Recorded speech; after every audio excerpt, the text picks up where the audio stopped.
the IBM PC XT 5160 with a few upgrades.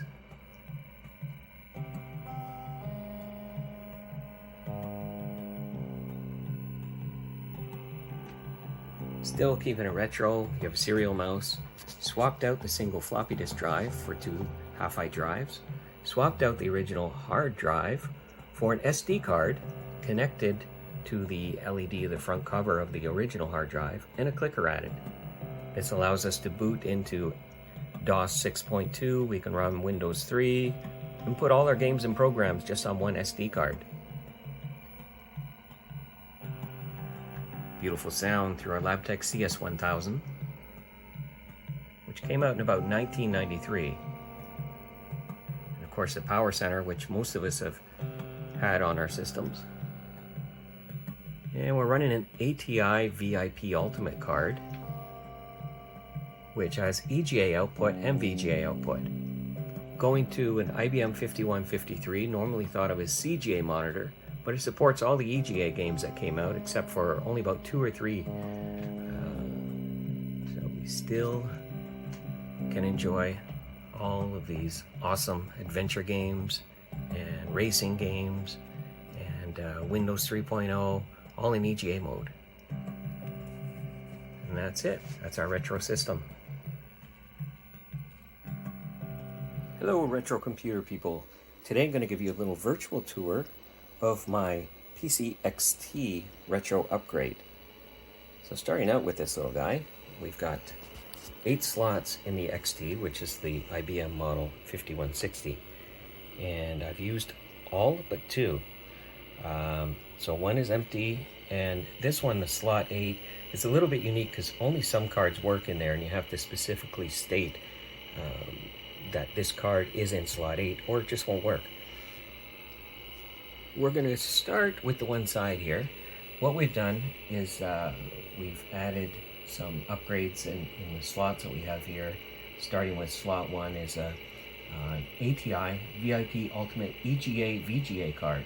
So this is actually ATI's very first video card to support VGA. However, what I have here is I've connected mine up using the EGA connector and output to an IBM 5153 monitor, which is considered to be a CGA monitor. However, the 5153 supports all of the EGA modes except for just a standard. So that means it supports virtually any game that came out from Sierra, all those adventure games in EGA, and pretty much any other program. There's only about 3 programs that I've heard of that won't work on the 5153 CGA monitor in EGA mode. The next card here is this big memory card, which is available with similar configuration from different companies. You may have heard of a quad board. This one here is called a Tecmar PC Mate Captain board, which provides 384 megs of RAM expansion, and it stores the date and time with battery backup. So this is something you'll really appreciate, because when you turn on your computer and it asks you every single time what's the date, what's the time, it gets a little annoying. But adding a little text file and note in your startup files will allow it to access this card and get the date and time automatically without bothering you. So if you're going to be looking for one of these cards, you could look for Quadram or Tecmar, but you want to look for the 384 RAM expansion. Also make sure it has a date and time support with battery backup, and that it's 8-bit, so it fits into these little 8-bit slots. The next card I have in here, next to it, a little white card, is an AdLib card. So it's made by Resound. This is Resound 2 OPL3 card, which is 100% AdLib support. So all of those old games that support AdLib sound, they sound fantastic coming from here. And we've paired that up with a really neat speaker system as well. It's from Labtec, and I'll see if I can get a little view of that, the CS1000. So that guy came out in 1993, but it's a great pair up with the AdLib card. And next to that, looking at the slot 4 there, that's the SD card. So this here replaces the hard drive. And we used to have a hard drive here, hard drive removed, but I kept the cover with the LED light and I added a hard disk drive clicker. So we get the original sound and appearance of a light flickering at the front when we read from the hard drive. We can give a little sample here, so if we can get this to work here.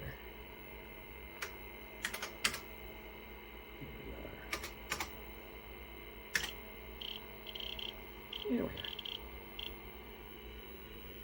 You probably heard that sound and see the flickering of a light. So this is just the cover off of the original IBM hard drive. Basically I cut it off and then secured it in place on the front here, so it would still give us that LED appearance.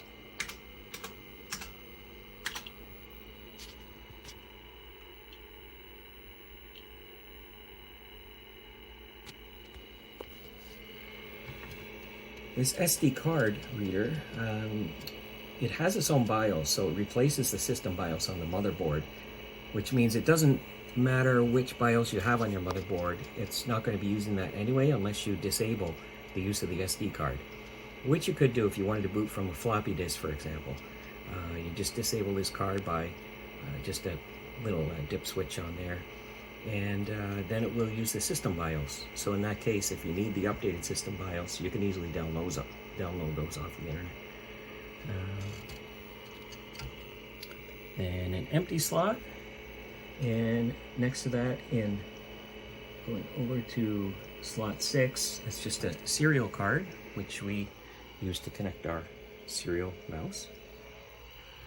And you could have an external modem or other devices if you wanted to connect through serial. It was Laplink was one that was quite popular back in the day when we used to need to get data from one computer to another. It used like a null modem cable and software that ran on DOS to do that. And as for the board itself, I did upgrade the BIOS to the latest version.